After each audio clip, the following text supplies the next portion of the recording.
മൂന്നാർ ജനവാസ മേഖലയിൽ സജീവ സാന്നിധ്യമായ കൊമ്പൻ പടയപ്പ എന്ന് വിളിക്കുന്ന കാട്ടാന മദപ്പാടിൽ ജനങ്ങൾ ജാഗ്രത പാലിക്കണമെന്ന് വനംവകുപ്പ് അറിയിച്ചു. പൊതുവെ ശാന്തനായ പടയപ്പ മദപ്പാട് കാലത്താണ് അക്രമാസക്തനാകുന്നത്. മൂന്നാർ മേഖലയിൽ സ്ഥിര സാന്നിധ്യമായ കാട്ടുകൊമ്പൻ പടയപ്പ മദപ്പാടിലാണെന്നാണ് വനംവകുപ്പ് നൽകുന്ന വിവരം.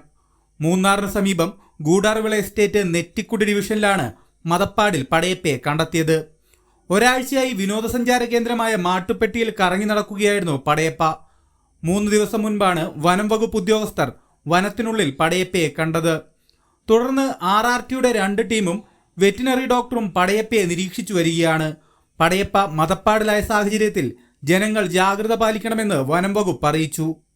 അതായത് നമ്മൾ സഞ്ചാരികളോട് പറയാനുള്ളത് ആനയെ ഒരു പരിധിക്കപ്പുറത്തേക്ക് ആനയുടെ അടുത്തേക്ക് പോകരുത്. അതുപോലെ അനാവശ്യമായിട്ട് മൊബൈലിൽ സെൽഫി എടുക്കുക അല്ലെ അങ്ങനെയുള്ള കാര്യങ്ങൾ ചെയ്യരുത്. വാഹനങ്ങൾ ആനയുടെ അടുത്തോട്ട് കൊണ്ടുപോകരുത്. ആനയ്ക്ക് അരോചകത്വം ഉണ്ടാക്കുന്ന രീതിയിൽ വാഹനത്തിൽ ഹോണോ അല്ലെങ്കിൽ മറ്റ് മ്യൂസിക് സിസ്റ്റം ഇതൊന്നും പ്രവർത്തിപ്പിക്കരുത്. ഇതൊക്കെ നമ്മൾ കൃത്യമായിട്ട് ഒരു ബോധവൽക്കരണത്തിന്റെ ഭാഗമായിട്ട് പല സ്ഥലങ്ങളിലും സഞ്ചാരികൾക്കും നാട്ടുകാർക്കും എല്ലാം നിർദ്ദേശങ്ങൾ കൊടുക്കുന്നുണ്ട്. ഒരുമാതിരി ആളുകളൊക്കെ അത് പാലിക്കുന്നുണ്ട്. പക്ഷെ ഇനിയായാലും ആനയെ പ്രകോപിപ്പിച്ചാൽ കൃത്യമായ നടപടി അവർക്കെതിരെ സ്വീകരിക്കും. പൊതുവെ ശാന്തനായ പടയപ്പ മദപ്പാട് കാലത്താണ് കൂടുതൽ അക്രമാസക്തനാകുന്നത്. പൊതുജനങ്ങളും വാഹനങ്ങളും ആനയിൽ നിന്ന് അകലം പാലിക്കണം.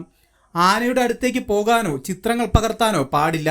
സഞ്ചാരികൾ ആനയെ കണ്ടാൽ വാഹനങ്ങളിൽ ഉച്ചത്തിൽ പാട്ടുവെച്ചും ഹോൺ മുഴക്കിയും പ്രകോപിപ്പിക്കരുതെന്നും ഇത്തരം പ്രവർത്തികൾക്കെതിരെ കർശന നടപടിയുണ്ടാകുമെന്നും Munnar range officer S. Biju അറിയിച്ചു.